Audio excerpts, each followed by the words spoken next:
leading the Clemson Tigers to the national championship during his freshman season. However, the Clemson quarterback made news in a recent interview with Sports Illustrated. He had this to say: "I want people to know that I'm passionate about what I do and it's really important to me, but I don't have this huge chip on my shoulder that everyone's out to get me and I'm trying to prove everybody wrong. I just don't have that. I can't manufacture that.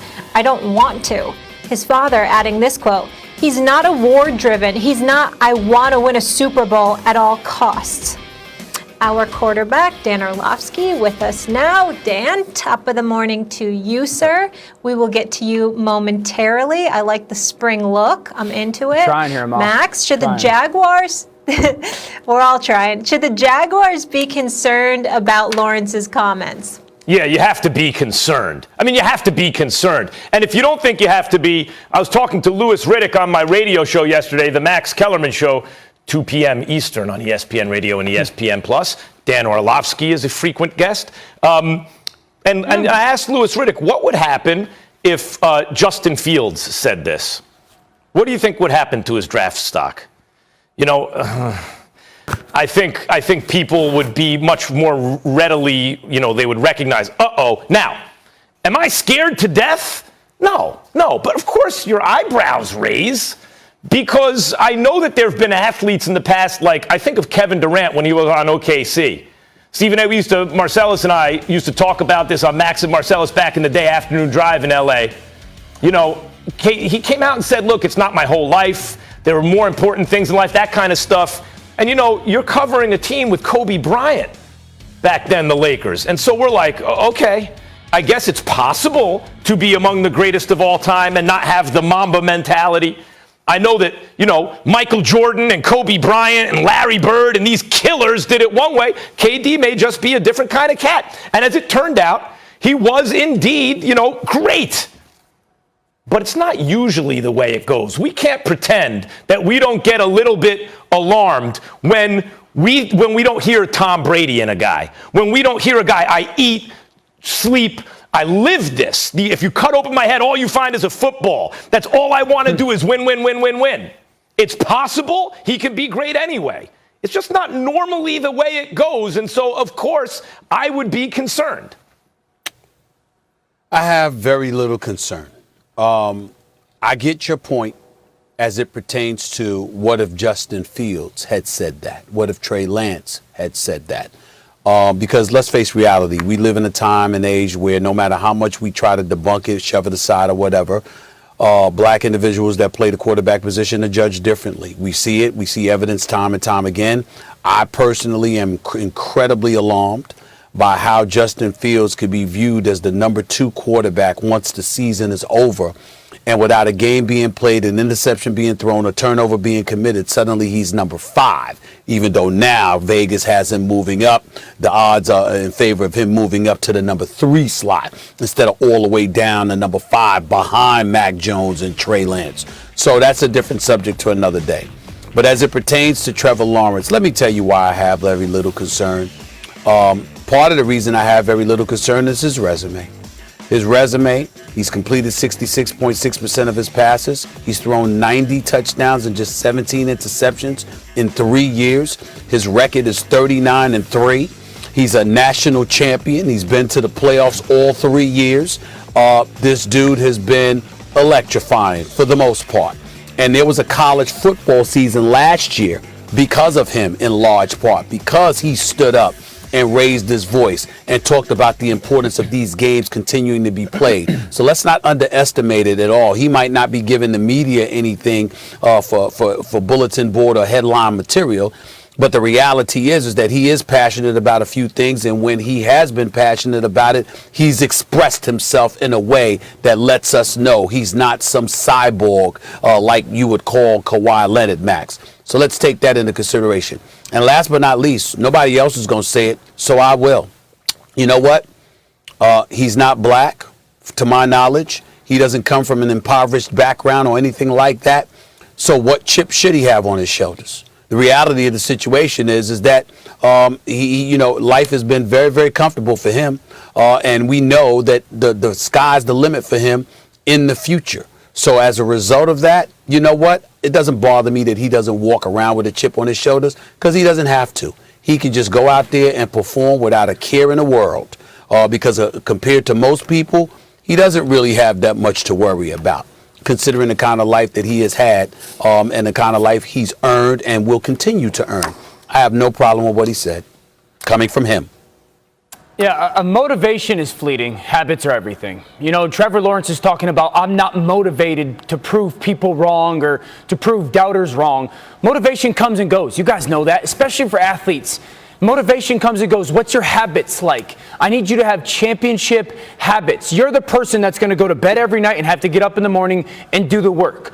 Are you committed to those habits rather than being motivated by what some people say? Now, initially when I heard these comments, I was taken back. I was like, wait, what? He said what? Because my thought process was like, how is he going to go be great? Like, how can you go be great thinking that way? But something that, you know, I've been reminded of with my past month or so in talking with NFL general managers and honestly tied to the things that I had said that I had heard about with Justin Fields is the tape is everything. The tape is everything, and the tape is everything. And there is nothing on Trevor Lawrence's tape that makes me think he's not committed to football.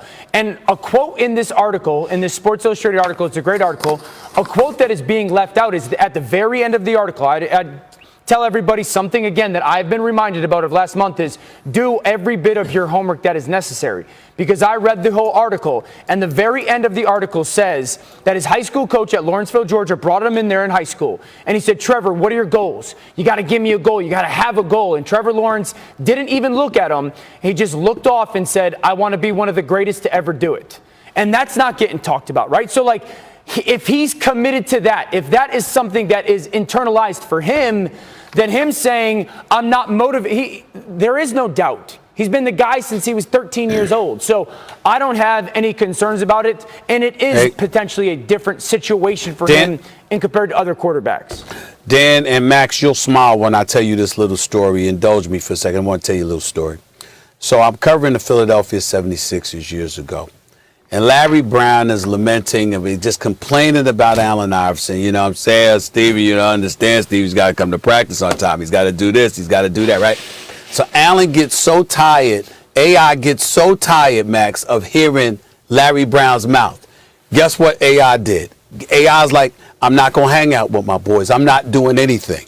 I'm going to be on my best behavior. And people were wondering what was wrong with him because you could always find him at Fridays on City Avenue in Philadelphia off the main line and all of this other stuff, right? Allen Iverson spent like 10 days to 2 weeks going home early, getting to bed, getting sleep, getting to bed on time, the whole bit. He's the father, he's the husband, he's home in the house, doing everything, I mean, just the right way. Went one of the worst shooting slumps he's ever had in his career. Yeah. Allen Iverson goes on, he say, hell with all of this. I'm tired of it. I'm done, right? The night before, Max, this brother's out till like 3 in the morning, okay? 3 in the morning. Came out the next night, eyes red. You understand? Looked like he didn't get any sleep. He dropped 58. That's what 58. 58. There's just some people, man. They got to be them. They got to be them. You know, you can't be worried about, oh, they didn't say the right thing or they didn't do things just this right way. There's just certain dudes, man, that it just don't work for them. Well, another way to read what Trevor Lawrence said, which is why I said I'm concerned, but I'm not like sounding alarm bells, is he's process oriented. You know, correct. In other words, if he and Stephen A., I think a lot of that has to do with what you're talking about. What has he got to sweat? He's 6'6". He's got the best arm. He's fast. He's athletic. He has championship pedigree. He won a championship in college. Like, what is he sweating really? So and the way apparently he's done all those things is focus on today, right? Like focus on the process. Right. So there's a way to read what he's saying where you don't have to be alarmed. He's just saying, like, I got to focus on the process. But the reason I'm saying concerned is this, and his own father is saying he's not the dude who's going to, you know, Kobe and Jordan and Bird and Tom Brady, they'd gnaw off their own arm to win a Super Bowl, a championship, right? That's what we're used to. Not everyone has to do it that way, but usually the greatest of all time sort of fit into that mentality. Yeah, and I'd say this, though, in reply, Max, I don't care what his dad said. Because, again, Dad, this is my journey. This is my walk.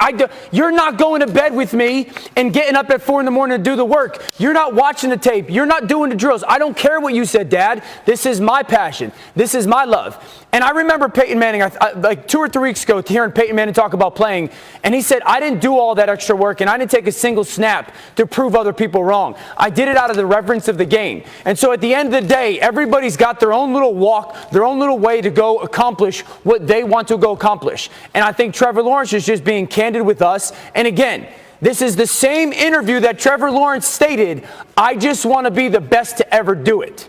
It's his words. Yeah.